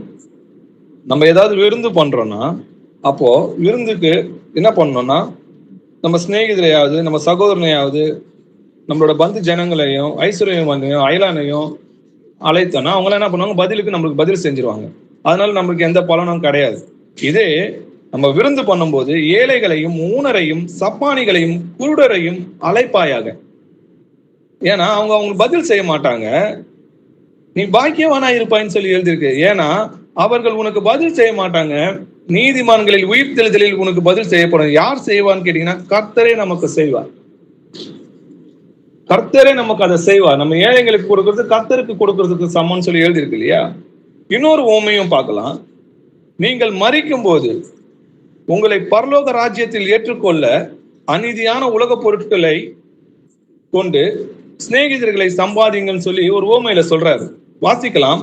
லூக்கா 16ஆம் அதிகாரம் 1-9 வசனங்கள் வரைக்கும் வாசிக்கலாம். பின்னும் அவர் தம்முடைய சீஷர்களை நோக்கி, ஐஸ்வர்யனாகிய ஒரு மனுஷனுக்கு ஒரு உக்கிரானக்காரன் இருந்தான். அவன் தன் எஜமானுடைய ஆஸ்திகளை அழித்து போடுகிறதாக எஜமானுக்கு அறிவிக்கப்பட்டது. அப்பொழுது எஜமான் அவனை வரவழைத்து, உன்னை குறித்து நான் இப்படி கேள்விப்படுகிறது என்ன? உன் உக்கிரான கணக்கை ஒப்புவி, இனி உன் உக்கிரானக்காரனா இருக்கக்கூடாது என்றான். அப்பொழுது உக்கிரானக்காரன், நான் என்ன செய்வேன்? என் எஜமான் உக்கிரான விசாரிப்பிலிருந்து என்னை தள்ளி போடுகிறானே. கொத்துகிறதற்கு என பலன் இல்லை, இறக்கவும் வெட்கப்படுகிறேன். உக்கிரான விசாரிப்பை விட்டு நான் தள்ளப்படும் போது என்னை தங்கள் வீடுகளில் ஏற்றுக்கொள்வார் உண்டாகும்படி செய்ய வேண்டியது இன்னதென்று எனக்கு தெரிய வந்தது என்று தனக்குள்ளே சொல்லிக்கொண்டு தன் எஜமானிடத்தில் கடன் பட்டவர்களை ஒவ்வொருவராக வரவழைத்து முதலாவது வந்தவனை நோக்கி, நீ என் எஜமானத்தில் பட்ட கடன் எவ்வளவு என்றான். அவன் 100 குடம் எண்ணெய் என்றான். அப்பொழுது உக்கிரானக்காரன் அவனை நோக்கி, நீ உன் சீட்டை வாங்கி உட்கார்ந்து 50 என்று சீக்கிரமாய் எழுது என்றான். பின்பு அவன் வேறொருவனை நோக்கி, நீ பட்ட கடன் எவ்வளவு என்றான். அவன் 100 கலம் கோதுமை என்றான். அப்பொழுது அவன், நீ உன் சீட்டை வாங்கி 80 என்று எழுதி என்றான். அநீதியுள்ள உக்கிரானக்காரன் புத்தியாய் செய்தான் எஜமான் கண்டு அவனை மெச்சிக்கொண்டான். இவ்விதமாய் ஒளியின் பிள்ளைகளை பார்க்கலும் இந்த பிரபஞ்சத்தின் பிள்ளைகள் தங்கள் சந்ததியில் அதிக புத்திமான்களாய் இருக்கிறார்கள். ஆமீன்.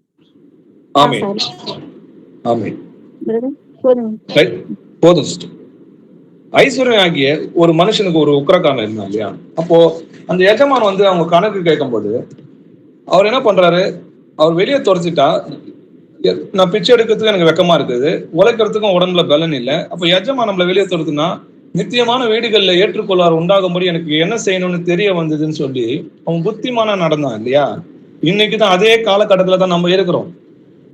எப்படின்னா, நீங்கள் மாளும் போதுன்னு சொல்லி போட்டுருக்கு. அதாவது நீங்கள் மரிக்கும் போது உங்களை நித்தியமான வீடுகளில் ஏற்றுக்கொள்வார் உண்டாகும்படிக்கு அநீதியான உலக பொருட்கள்.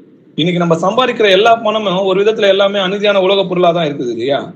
அப்போ இந்த அநீதியான அழிந்து போகிற இந்த உலக பொருட்களால அழியாத மகிமையை அவன் சம்பாதித்தான்னு சொல்லி எஜமான் அவரை மெச்சிக்கொள்கிறார் இல்லையா? அப்போ நீங்களும் ஆளும் போது உங்களை நித்தியமான வீடுகளில் ஏற்றுக்கொள்வார் உண்டாகும்படி அநீதியான உலக பொருட்களால் உங்களுக்கு சிநேகிதரை சம்பாதிங்கள், வருங்காலத்துக்கு தங்களுக்கு நல்ல ஆதாரத்தையும் பொக்கிஷமாகவும் வைக்கவும் கட்டளையிடுங்க. அப்போ வருங்காலத்துக்கு நல்ல ஒரு ஆதாய பொக்கிஷமா நம்ம என்ன பண்ணோம்? இன்னைக்கு இருக்கிற இந்த உலக பொருளால அழிய போற அநீதியான உலக பொருட்களால நம்ம என்ன பண்ணோம்? ஏழைகளுக்கும் திக்கற்ற பிள்ளைகளுக்கும் விதவைகளுக்கும் அவங்கெல்லாம் நம்மளுக்கு கொடுக்கும்போது அது எங்க பொக்கிஷமா சேர்த்து வைக்கிறதுனா பரலோகத்துல பொக்கிஷங்கமா சேர்த்து வைக்கப்பட்டிருக்குது. அதை கர்த்தர் அவனுடைய கிரியைக்கு தக்க பலனாக கொடுப்பேன்னு சொல்லியிருக்கிறார். இதுல நீங்க பாத்தீங்கன்னா, அநீதி உள்ள புத்திக்காரன் புத்தியாய் செய்தான் என்று எஜமான் கண்டு அவனை மெச்சிக்கொண்டான். இவ்விதமாய் ஒளியின் பிள்ளைகளை பார்க்கலும் இந்த பிரபஞ்சத்தின் பிள்ளைகள் தங்கள் சந்நிதியிலே அதிக புத்திமானா இருந்தாங்க. ஒளியின் பிள்ளைகள்னா தூதர்கள். அவங்க பரலோகத்துல இருந்து அந்த மகிமையை இழந்து போனாங்க. ஆனால் பிரபஞ்சத்துல இருக்கிற இந்த பிள்ளைங்க அழியக்கூடிய இந்த பொருட்களை கொண்டு அழியாத மகிமையை பெற்றுக் கொள்கிறாங்கன்னு சொல்லி அவரை மெச்சிக்கொள்கிறதா நம்ம பார்க்கிறோம்.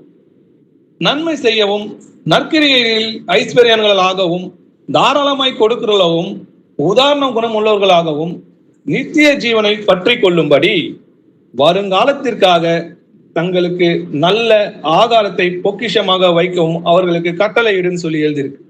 அப்ப நன்மை செய்யணும், நற்கிரியில நம்ம ஐஸ்வர்யனா ஆகணும், தாராளமாய் கொடுக்கிறவங்களா இருக்கணும், உதாரண குணம் உள்ளவங்களா இருக்கணும், நித்திய ஜீவனை பெற்றுக்கொள்ளும்படி வசனம் தெளிவா சொல்லுது. நித்திய ஜீவனை பெற்றுக்கொள்ளும்படி வருங்காலத்திற்காக தங்களுக்கு நல்ல ஆகாரத்தை பொக்கிஷமாக வைக்கவும் அவர்களுக்கு கட்டளை.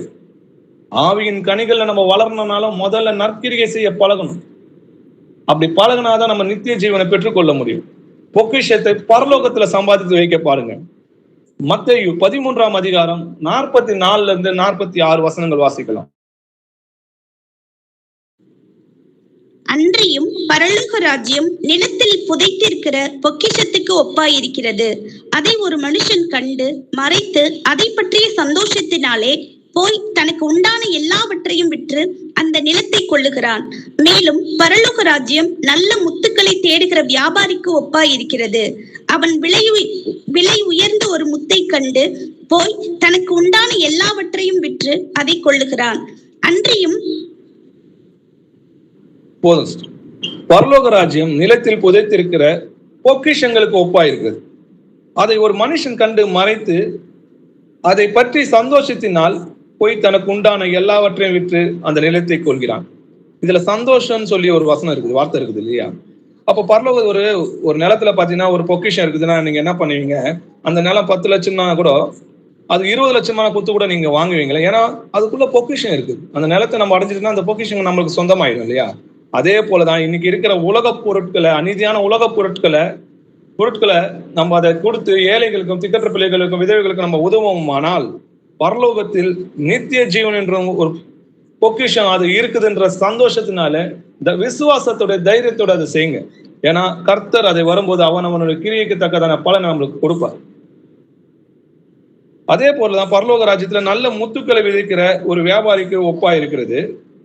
அவன் விலையுயர்ந்த ஒரு முத்தை கண்டு போய் தனக்கு உண்டான எல்லாவற்றையும் விற்று அதை கொள்கிறான். ஏன்னா அந்த முத்து விலை உயர்ந்தது இல்லையா? அதுக்கு ஒப்பானது கிடையாது. நித்திய ஜீவனுக்கு ஈடாக இருக்கிற இந்த உலகத்துல எதுவுமே கிடையாது. இந்த உலகத்துல இருக்கிறது எல்லாமே அழிந்து போகும். நித்திய ஜீவன் என்றென்றைக்கு நிலைத்திருக்கும் இல்லையா? அப்போ அழிந்து போற இந்த உலக பொருட்களை கொண்டு நித்திய ஜீவனை பெற்றுக் கொள்ளுங்கள் அப்படின்னு சொல்றதாதான் இந்த ஓமையா நமக்கு சொல்றாரு. உங்களுக்கு உள்ளவைகளை விற்று பிச்சை கொடுங்கள், பழமையாய் போகாத பணப்பையையும் குறையாத பொக்கிஷத்தையும் பரலோகத்தில் உங்களுக்கு சம்பாதித்து வையுங்கள். அங்கே திருடன் அணுகிறதும் இல்லை, பூச்சி கெடுக்கிறதும் இல்லை. உங்கள் பொக்கிஷம் எங்கே இருக்கிறதோ அங்கேயே உங்கள் இருதயம் இருக்கும். அதனால்தான் மாம்சத்துக்குரியவங்க பூமிக்குரியவர்களை சிந்திக்கிறாங்க, ஆவிக்குரியதை ஒருத்தர் சம்மந்தப்படுத்தி யோசிக்கிறாங்கன்னு சொல்லி எழுதிருக்கு. மாம்ச சிந்தை மரணம், ஆவின் சிந்தையோ சமாதானமும் ஜீவனுமான்னு சொல்லி எழுதிருக்கு. நம்மளோட சிந்தை எங்க இருக்கணும்? கிறிஸ்துவின் சிந்தையாகவே நமக்கும் இருக்க கடவுள். மத்தேயு 19ஆம் அதிகாரம் 21வது வசனம். அப்பொழுது பேதுரு அவர்களிடத்தில் வந்து, ஆண்டவரே, என் சகோதரன் எனக்கு விரோதமாய் சிஸ்டர், மத்தேயு 19ஆம் அதிகாரம் 21வது வசனம். அதற்கு இயேசு, நீ பூரண சத்குணனாய் இருக்க விரும்பினால் போய் உனக்கு உண்டானவைகளை விற்று தரித்திரருக்கு கொடு, அப்பொழுது பரலோகத்தில் உனக்கு பொக்கிஷம் உண்டாயிருக்கும், பின்பு என்னை பின்பற்றி வா என்றார். ஆமேன். ஆமேன். உங்கள் பிதா பூரண சர்க்குணரா இருக்கிறது போல நீங்களும் பூரண சர்க்குணரா இருக்குன்னு சொல்லி எழுதிருக்கீங்களா? அவர் இரக்கமுள்ளவரா இருக்க போல நீங்களும் இரக்கமுள்ளவர்களா இருங்க. அப்போ உனக்கு உண்டான விற்று தரித்திரக்கோடு, அப்போது பரலோகத்தில் உனக்கு பொக்கிஷங்கள் உண்டாயிருக்கும். நம்ம ஏற்கனவே படிச்சோம் இல்லையா? அங்க திருடன் அணுகிறதும் இல்லை, பூச்சி கெடுக்கிறதும் இல்லை. நம்ம எதை விதைக்கிறோமோ அதை தான் நம்ம அறுப்போம். வாரி இலைத்தான் ஏழைகளை கொடுத்தான், அவனுடைய நீதி என்றென்றைக்கு நிலைக்கும் என்று எழுதியிருக்கிறபடி விதைக்கிறவனுக்கு விதையையும் புசிக்கிறதற்கு ஆதாரத்தையும் அளிக்கிறவர் உங்களுக்கு விதையையும் அளித்து அதை பெருக பண்ணி உங்கள் நீதியின் விளைச்சலை வர்த்திக்க செய்வார்.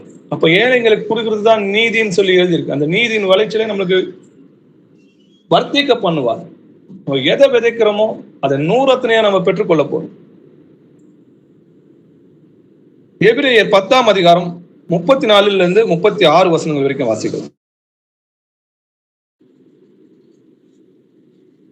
நான் கட்டப்பட்டிருக்கையில் நீங்கள் என்னை குறித்து பரிதபித்ததும் அன்றி பரலோகத்தில் அதிக மேன்மையும் நிலையுள்ளதுமான சுதந்திரம் உங்களுக்கு உண்டென்று அறிந்து உங்கள் ஆஸ்திகளையும் சந்தோஷமாய் கொள்ளையிட கொடுத்தீர்கள்.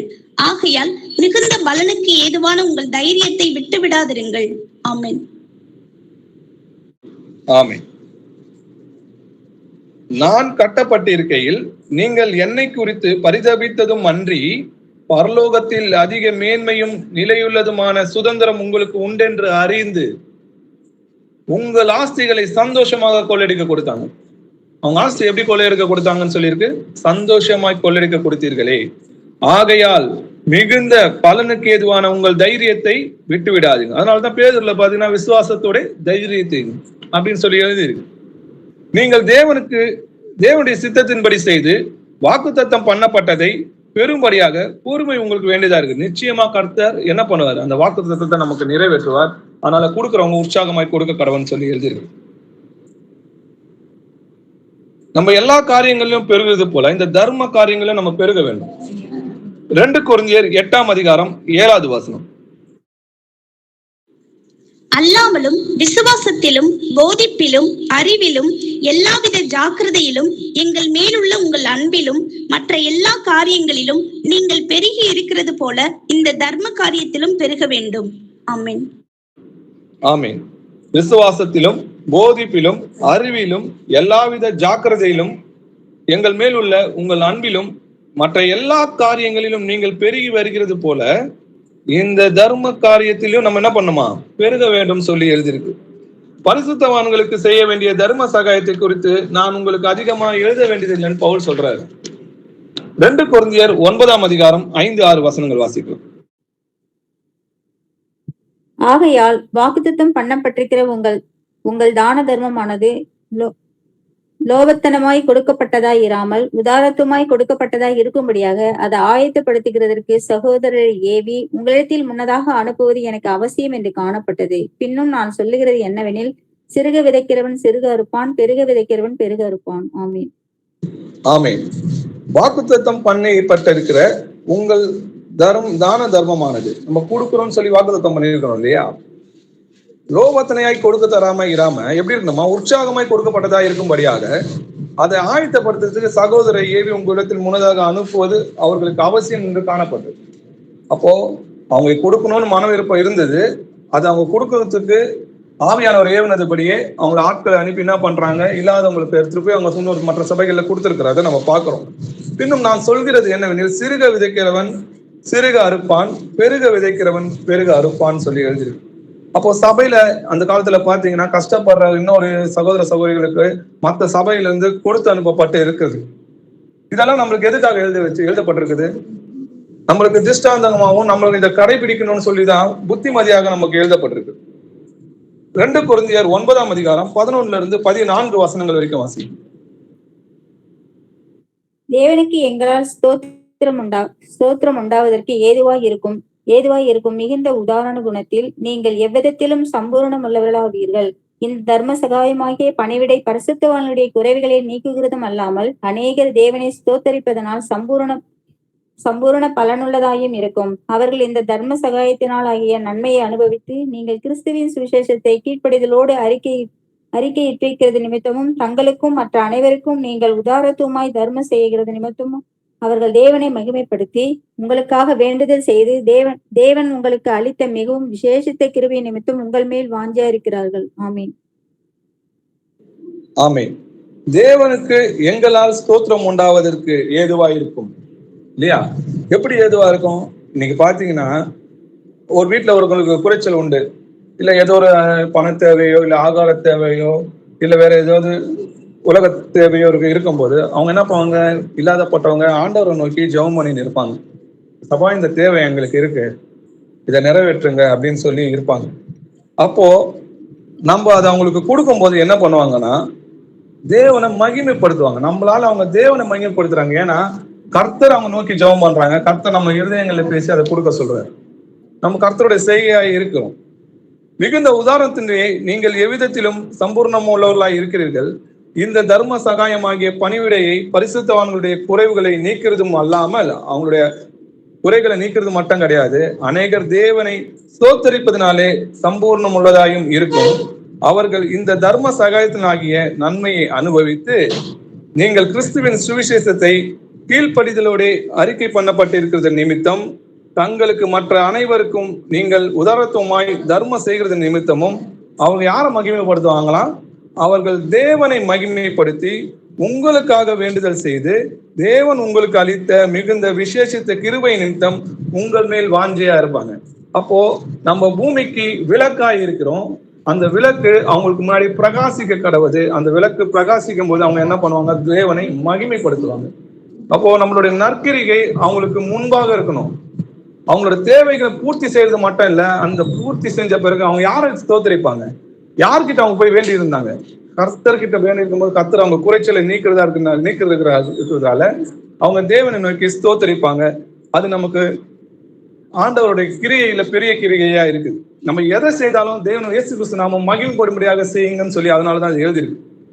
பரிசுத்தவான்களுடைய குறைவில் அவர்களுக்கு உதவி செய்யுங்கள், அந்நியரை உபசரிக்க நாடுங்கள் சொல்லி எழுதியிருக்கு. அப்போ அந்நியரை நம்ம உபசரிக்கணும், பரிசுத்தவான்களுடைய குறைவில் அவர்களுக்கு முதல்ல உதவி செய்யணும். முதலாவது விசுவாச குடும்பத்தாருக்கு தான் அவன் முதல்ல உதவி செய்யணும்னு சொல்லி வேதவசனம் சொல்லுது. கலாத்தியர் 6ஆம் அதிகாரம் 10வது வசனம். ஆகையால் நமக்கு கிடைக்கும் சமயத்திற்கு தக்கதாக யாவருக்கும் விசேஷமாக விசுவாச குடும்பத்தார்களுக்கும் நன்மை செய்ய கடவோம். ஆமென். ஆமென். நமக்கு கிடைக்கும் சமயத்துக்கு தக்கதாக யாவருக்கும் உதவி செய்யணுமா? அதுல விசேஷமாக விசுவாச குடும்பத்தாருக்கு நன்மை செய்ய கடவோம். ஏன்னா அவங்கதான் நம்மளுடைய கர்த்தரை நோக்கி ஜெபம் பண்ணி கொண்டிருப்பாங்க. 1 தீமோத்தேயு 5ஆம் அதிகாரம் 16வது வசனம் வாசிக்கலாம். விசுவாசியாகிய ஒருவனிடத்திலாவது ஒருத்தியினிடத்திலாவது விதவைகள் இருந்தால் அவர்கள் இவர்களுக்கு உதவி செய்ய கடவர்கள். சபையானது உத்தம விதவையானவர்களுக்கு உதவி செய்ய வேண்டியதாகையால் அந்த பாரத்தை அதன் மேல் வைக்க கூடாது. ஆமென். ஆமென். விசுவாசியாகிய ஒருவிடத்திலாவது ஒருத்தி இடத்திலாவது விதவிகளாய் இருந்தால் அவர்கள் இவர்களுக்கு உதவி செய்ய கடவர்கள். சபையானது உத்தம விதவைகளானவர்களுக்கு உதவி செய்ய வேண்டியா இருக்குது. அப்போ நம்ம சபைகள் இருக்கிற ஒரு ஏழை விதவையா இருந்தாங்களோ திக்கற்ற பிள்ளைகள் இருந்தாலும் முதல்ல அவங்களுக்கு தான் நம்ம உதவி செய்யணும்னு வேதவசனம் சொல்லுது இல்லையா? 2 கொரிந்தியர் 8ஆம் அதிகாரம் 2-3 வசனங்கள் வாசிக்கலாம். அவர்கள் மிகுந்த உபத்திரவத்தினாலே சோதிக்கப்படுகையில் கொடிய தரித்திரமுடையவர்களாய் இருந்தும் தங்கள் பரிபூரண சந்தோஷத்தினாலே மிகுந்த உதாரத்துவமாய் கொடுத்தார்கள். மேலும் அவர்கள் தங்கள் திராணிக்கு தக்கதாகவும் தங்கள் திராணிக்கு மிஞ்சியும் கொடுக்க தாங்களே மனதுள்ளவர்களாய் இருந்தார்கள் என்பதற்கு நான் சாட்சியாய் இருக்கிறேன். ஆமென். ஆமென். இந்த வசனத்தை படிக்கும்போது கண்கள்ல தண்ணி தான் வருது இல்லையா? மிகுந்த உபத்திரவத்திலே சோதிக்கப்படுகையில் கொடிய தரித்திரம் சொல்லி எழுதியிருக்கு. அப்போ அவங்களுக்கே சாப்பிடறதுக்கு ஆகாரம் இருந்திருக்காது, போட்டுக்கிறதுக்கு வஸ்திரம் இல்லாத இருந்திருப்பாங்க. அவங்க மிகுந்த உபத்திரத்திலே சோதிக்கப்படுகையில் கொடிய தரித்திரம் உள்ளவர்களாய் இருந்தும் தங்கள் பரிபூர்ண சந்தோஷத்தினாலே மிகுந்த உதாரத்துவமாய் கொடுத்தார். அந்த ஏழை விதவை தான் அதிகமா கொடுத்தாங்கன்னு சொல்லி ஆண்டவரும் சொல்றாரு இல்லையா? நீங்களாம் இருக்கிறதுல எடுத்து கொடுத்தீங்க, அவங்களோ உள்ளதுல தனக்கு உண்டானதுல இருந்து எடுத்து கொடுத்தாங்க. மேலும் அவர்கள் தங்கள் திராணிக்கு தக்கதாகவும் தங்கள் திராணிக்கு மிஞ்சியும் கொடுக்க தாங்களே மனதுள்ளவர்களாய் இருந்தார்கள் என்பதற்கு நான் சாட்சியா இருக்கிறேன்னு சொல்லி பவுல் சொல்றாரு. இதுல பாத்தீங்கன்னா அவங்க சந்தோஷத்தினாலே மிகுந்த உதாரணமாய் கொடுத்தாங்கன்னு சொல்லி இருக்கு. ஏன்னா பரலோகத்துல அவங்களோட ஜீவ புஸ்தகத்துல அவங்க பேர் எழுதப்படுது, அதனாலதான் சந்தோஷமா இருக்கிறாங்க. அதனாலதான் பவுலும் சொல்றாரு சந்தோஷமா இருங்கன்னு. சகோதரரே, நீங்கள் நன்மை செய்வதிலே சோர்ந்து போகாதிருங்கள் சொல்லி தெசலோனிக்கேயர்ல எழுதியிருக்கு. கலாத்தியர் 6ஆம் அதிகாரம் 9வது வசனம் வாசிக்கலாம். நன்மை செய்கிறதில் சோர்ந்து போகாமல் இருப்போமாக, நாம் தளர்ந்து போகாதிருந்தால் ஏற்ற காலத்தில் அறுப்போம். ஆமென். ஆமென். நன்மை செய்கிறதில் சோர்ந்து போகாமல் இருப்போமாக, நாம் தளர்ந்து போகாதிருந்தால் ஏற்ற காலத்தில் அறுப்போம். நம்முடைய கர்த்தர் நிச்சயமா அதுக்கான விளைச்சலை நம்மளுக்கு கொடுப்பார். இந்த விளைச்சலோட பலனை நம்மளோட கொண்டு அவரோட கூட வருகிறதுன்னு சொல்லி எழுதியிருக்கு. இந்த வார்த்தை உண்மை உள்ளது. தேவனிடத்தில் விசுவாசமானவர்கள் நற்கிரியை செய்ய ஜாக்கிரதையாயிருக்கும்படி நீ இவைகளை குறித்து திட்டமாய் போதிக்க வேண்டும் என்று விரும்புகிறேன். இவைகளே நன்மையும் மனுஷனுக்கு புரோஜனமாய் இருக்கிறது. அப்போ மனுஷனுக்கு நன்மையும் புரோஜனமா இருக்கிறது என்னன்னா, நற்கிரியை செய்ய நம்ம ஜாக்கிரதையா இருக்கணும். அன்றியும் நன்மை செய்யவும் தான தர்மம் பண்ணவும் மறவாதீர்கள். இப்படிப்பட்ட பலியின் மேல் தேவன் பிரியமாய் இருக்கிறார். அந்நியரை உபசரிக்க மறவாதிருங்கள், அதனால் சிலர் அறியாமல் தேவதூதர்களையும் உபசரித்தது உண்டுன்னு சொல்லி எழுதியிருக்கு. அப்போ நம்ம ஏழை எளியவங்களுக்கு திக்கற்ற பிள்ளைங்களுக்கு உதவுவது மூலம்தான் நம்ம தேவனுடைய ராஜ்யத்துக்கு போக முடியும். இயேசு கிறிஸ்து மகிமையுள்ள சிங்காசனத்தின் மேல் வந்து நியாயம் தீர்க்கும் போது பாத்தீங்கன்னா என்ன கேட்கிறாருன்னு பாருங்க. ஏழைங்களுக்கு கொடுத்தீங்களான்னு தான் கேட்கிறாரு. வாசிக்கலாம். மத்தேயு 25ஆம் அதிகாரம் 31-40 வசனங்கள் வரைக்கும் வாசிக்கலாம். அன்றியும் மனுஷகுமாரன் தமது மகிமை பொருந்தினவராய் சகல பரிசுத்த தூதரோடும் கூட வரும்போது தமது மகிமையுள்ள சிங்காசனத்தின் மேல் வீற்றிருப்பார். அப்பொழுது சகல ஜனங்களும் அவருக்கு முன்பாக சேர்க்கப்படுவார்கள். மெய்ப்பனானவன் செம்மறி ஆடுகளையும் வெள்ளாடுகளையும் வெவ்வேறாக பிரிக்கிறது போல அவர்களை அவர் பிரித்து செம்மறி ஆடுகளை தமது வலது பக்கத்திலும் வெள்ளாடுகளை தமது இடது பக்கத்திலும் நிறுத்துவார். அப்பொழுது ராஜா தமது வலது பக்கத்தில் நிற்பவர்களை பார்த்து, வாருங்கள், என் பிதாவினால் ஆசிர்வதிக்கப்பட்டவர்களே, உலகம் உண்டானது முதல் உங்களுக்காக ஆயத்தம் பண்ணப்பட்டிருக்கிற ராஜ்யத்தை சுதந்தரித்துக் கொள்ளுங்கள். பசியாய் இருந்தேன், எனக்கு போஜனம் கொடுத்தீர்கள். தாகமாய் இருந்தேன், என் தாகத்தை தீர்த்தீர்கள். அந்நியனாய் இருந்தேன், என்னை சேர்த்து கொண்டீர்கள். வஸ்திரம் இல்லாதிருந்தேன், எனக்கு வஸ்திரம் கொடுத்தீர்கள். வியாதியாய் இருந்தேன், என்னை விசாரிக்க வந்தீர்கள். காவலில் இருந்தேன், என்னை பார்க்க வந்தீர்கள் என்பார். அப்பொழுது நீதிமான்கள் அவருக்கு பிரதியுத்தரமாக, ஆண்டவரே, நாங்கள் எப்பொழுது உம்மை பசியுள்ளவராக கண்டு உமக்கு போஜனம் கொடுத்தோம்? எப்பொழுது உம்மை தாகம் உள்ளவராக கண்டு உம்முடைய தாகத்தை தீர்த்தோம்? எப்பொழுது உம்மை அந்நியராக கண்டு உம்மை சேர்த்து கொண்டோம்? எப்பொழுது உம்மை வஸ்திரம் இல்லாதவராக கண்டு உமக்கு வஸ்திரம் கொடுத்தோம்? எப்பொழுது உம்மை வியாதி உள்ளவராகவும் காவலில் இருக்கிறவராகவும் கண்டு உம்மிடத்தில் வந்தோம் என்பார்கள்.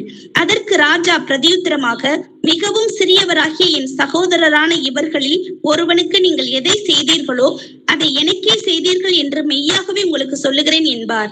ஆமென். ஆமென். நம்முடைய கர்த்தராகிய இயேசு கிறிஸ்து வரும்போது ஒரு நியாயத்தீர்ப்பு, செம்மறியாடு வெள்ளையாடு நியாயத்தீர்ப்பு இருக்கிறதுன்றத இந்த ஓமை மூலமா நமக்கு கத்துக்கிறோம். இப்போ ஆண்டவர் என்ன சொல்றாரு பாருங்க, நான் பசியா இருந்தேன், எனக்கு போஜனம் கொடுத்தீங்க. தாகமா இருந்தேன், என் தாகத்தை தீர்த்தீங்க. அந்நியனா இருந்தேன், என்னை சேர்த்து கொண்டீங்க. வஸ்திரம் இல்லாத இருந்தேன், எனக்கு வஸ்திரம் கொடுத்தீங்க. நான் காவல்ல இருந்தேன், என்னை பார்க்க வந்தீங்க. நான் வியாதியில இருந்தேன், என்னை விசாரிக்க வந்தேன். அப்போ நீதிமான் அவருக்கு பிரதியுத்தரமாக, ஆண்டவரே, நாங்கள் எப்பொழுது உண்மை பசுல கண்டு உமக்கு போஜனம் கொடுத்தோம்? நாங்க எப்போ உங்களோட தாகத்தை தீர்த்தோம்? எப்போ நாங்க ஹாஸ்பிட்டல் வந்து பார்த்தோம்? எப்போ நான் உங்க காவல்ல பார்த்தோம்னு கேட்கறாங்க. அதுக்கு இயேசுப்பா என்ன சொல்றாரு பாருங்க, மிகவும் சிறியவராகிய என் சகோதரரான இவர்களில் ஒருவனுக்கு நீங்கள் எதை செய்தீர்களோ அதை எனக்கே செய்தீர்கள் சொல்றாரு. அதனால்தான் ஏழைகளுக்கு இறங்குகிறவன் கர்த்தருக்கு கடன் கொடுக்கிறான், அதை அவன் கொடுத்ததை அவர் திரும்ப கொடுப்பார்னு சொல்லி எழுது. அப்ப நியாயத்தீர்ப்புல இரக்கம் தான் மேன்மை பாராட்டும்னு சொல்லி எழுதியிருக்கு இல்லையா? இரக்கம் இல்லாதவனுக்கு, இரக்கம் செய்கிறவனுக்கு, இரக்கம் இல்லாதவனுக்கு இரக்கம் இல்லாத நியாயத்தீர்ப்பு கிடைக்கும். நியாயத்தீர்ப்புக்கு முன்பாக இரக்கம் தான் மேன்மை பாராட்டும். அப்ப ஏழைகளுக்கும் திக்கற்ற பிள்ளைகளுக்கும் உதவுறதுதான் நீதின்றதை நம்ம பார்க்கிறோம். நம்முடைய கர்த்தராகிய இயேசு கிறிஸ்து நியாயத்தீர்ப்பு நாளன்று கைவிடாமல் இருக்க வேண்டுமானால் இன்று துவங்கி உங்களுக்குள்ளதை ஏழைகளுக்கு பகிர்ந்தளித்து கர்த்தராகிய இயேசு கிறிஸ்துவின் மகா இரக்கத்தை பெறுவ தேவ பயத்தோட காத்திருங்க. மனுஷனே, நன்மை என்னதென்று அவர் உனக்கு அறிவித்திருக்கிறார். இரக்கம் செய்து, நியாயம் செய்து, இரக்கத்தை சிநேகித்து உன் தேவனுக்கு முன்பாக மனத்தாழ்மையாய் நடப்பதை அல்லாமல் வேற என்னத்தை கர்த்தர் நம்ம கிட்ட கேட்கிறார். அப்போ காரியத்தின் கடைத்தொகை கேட்போமாக தேவனுக்கு பயந்து அவருடைய கற்பனைகளை கைக்கொள். எல்லா மனுஷர் மேலும் விழுந்த கடமை இதுவே. ஒவ்வொரு கிரியையும், அந்தகாரமான ஒவ்வொரு காரியத்தையும், நன்மையானாலும் சரி தீமையானாலும் சரி, தேவன் நியாயத்தில் கொண்டு வருவார்னு சொல்லி இருக்கு. அப்போ திக்கற்ற பிள்ளைகளுக்கும் ஏழைகளுக்கும் விதவைகளுக்கும் நம்மளால முடிந்தது உதவி செய்யணும். நம்ம இரக்கத்தை பெறணும்னா இரக்கத்தை விதைச்சுதான் ஆகணும். எதை விதைக்கிறோமோ அதையா இருக்கும். அப்போ ஏழைகளுக்கு கொடுக்கறது தான் நீதின்றதை நம்ம புரிஞ்சுக்கணும். சமநிலை பிரமாணம்னா ஆண்டவருடைய வருகை சமீபமா இருக்குது. இன்னும் எவ்வளவு நாள் இருக்குன்னு நினைப்பீங்க? அந்த அத்திமர ஓமைன்னு பாத்தீங்கன்னா 28 தாண்ட முடியாது. அப்ப இருக்க போறது இன்னும் 4 வருஷமோ இல்ல 3 வருஷமோ, ஏன் இந்த வருஷமா கூட இருக்கலாம். அப்போ நம்ம ஆயத்தமா இருக்கணும். ஏன் நம்ம நாளைக்கு உயிரோட இருப்போம்னு என்ன நிச்சயம்? நாளை நடப்பது நமக்கு தெரியாது.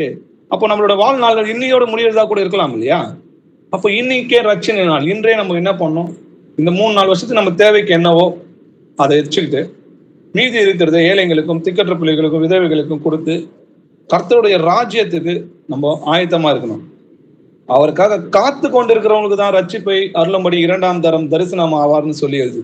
அப்போ இவ்வளவு வசனங்களையும் கேட்டு நம்ம இன்னும் பல நாட்கள், ரொம்ப நாள் காலம் செல்லும், அதனால புசிப்போம் குடிப்போம், நம்ம எஜமான வரத்துக்கு நேரம் ஆகும்னு சொன்னீங்கன்னா நீங்கள் நினையாத நேரத்தில் கர்த்தர் வருவார்.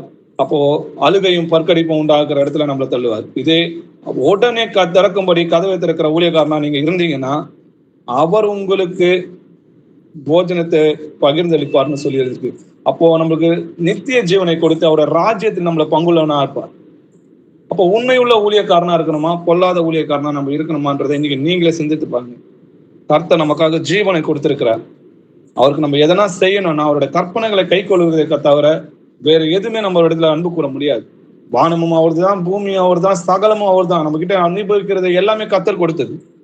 அப்போ நம்ம என்ன கர்த்தர் கொடுக்க முடியும்?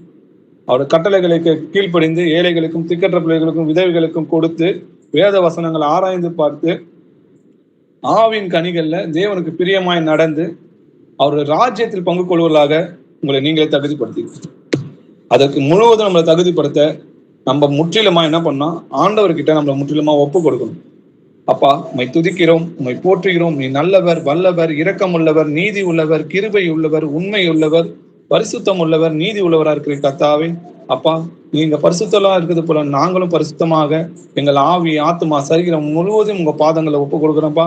அப்பா, எங்க கிட்ட என்னென்ன, எங்க இருதயங்களை ஆராய்ந்து பாருங்கப்பா. எங்க கிட்ட என்னென்ன குறைகள் இருக்கு, உங்ககிட்ட பிடிக்காத காரியங்களை நாங்க என்ன செய்யறோன்றத எங்களுக்கு வெளிப்படுத்தி அதுல இருந்து விடுதலை ஆக்குங்கப்பா. பிசாசு கொடுக்கும் சோதனையில நாங்க விழுந்துடாதபடி, இந்த உலகத்தால் எங்களை கரைப்படுத்திக்காதபடி கர்த்தாவே, நாங்க கொடுக்கறதுக்கான இருதயத்தை கொடுங்கப்பா. நீங்க தான் அதை கொடுக்குறீங்க, நீங்க தான் அதை கொடுக்கறதுக்கான எண்ணத்தையும் கொடுக்குறீங்க. நாங்க உங்களுடைய செய்கையாக எங்களை மாற்றுங்கப்பா. உங்களோட காரியங்களை நடப்பிக்கிறனாக எங்களை மாற்றுங்கப்பா. அப்பா, இருக்கிற கொஞ்ச நாள் நாங்க உண்மையும் ஊத்தமா உங்களுக்கு ஊழியம் செஞ்சு உங்களுடைய ராஜ்யத்தில் நாங்க பங்கு கொள்ள எங்களை ஒப்பு கொடுக்குறோம் கர்த்தாவே. இங்க கூடியிருக்கிற சகோதர சகோதரிகளை கர்த்தராகிய இயேசு நாமத்துல ஆசீர்வதிக்கிறோம்பா. இன்னும் வராத சகோதர சகோதரிகள் உண்மை நோடி உமக்காக ஊழியம் செஞ்சுட்டு இருக்கிற உண்மையான பிள்ளைகளை நீங்க அறிந்திருக்கிற கர்த்தாவே. உங்களுடைய ஆடுகள் உங்களுடைய சத்தத்துக்கு செவி கொடுக்கும். என்னுடைய ஆடுகள் என்னால் அறியப்பட்டிருக்குதுன்னு சொல்லி எழுந்திருக்கிறது கர்த்தாவே. அப்பா, அந்த ஆடுகளை எல்லோருமே நித்திய ஜீவனை பெற்றுக்கொள்ள உங்களிடத்துல ஒப்பு கொடுக்குறப்பா. நீ யாரை முன்குறித்தீரோ அவளை நிச்சயமா நீதிமான ஆக்கியிருக்கிற கர்த்தாவே. அப்பா, நீதிமான அழைத்திருக்கிறது கர்த்தாவே. அப்பா, நன்றி ராஜா, கிருபை உள்ள தேவனே. உங்களுடைய ராஜ்யத்தில் நாங்கள் பங்கு கொள்ளும்படியாக எங்களை ஒப்பு கொடுக்குறோம்ப்பா. அதுக்கு எங்களை ஆயத்தப்படுத்துங்கப்பா. துதிக்கான மகிமையெல்லாம் முயற்சி செலுத்துற ராஜா, இயேசுவின் நாமத்தில் ஜெபிக்கிறோம் எங்கள் ஜீவனுள்ள பிதாவே, ஆமீன். Praise Lord brother. Praise Lord sister. Praise Lord, brother. Praise Lord, brother.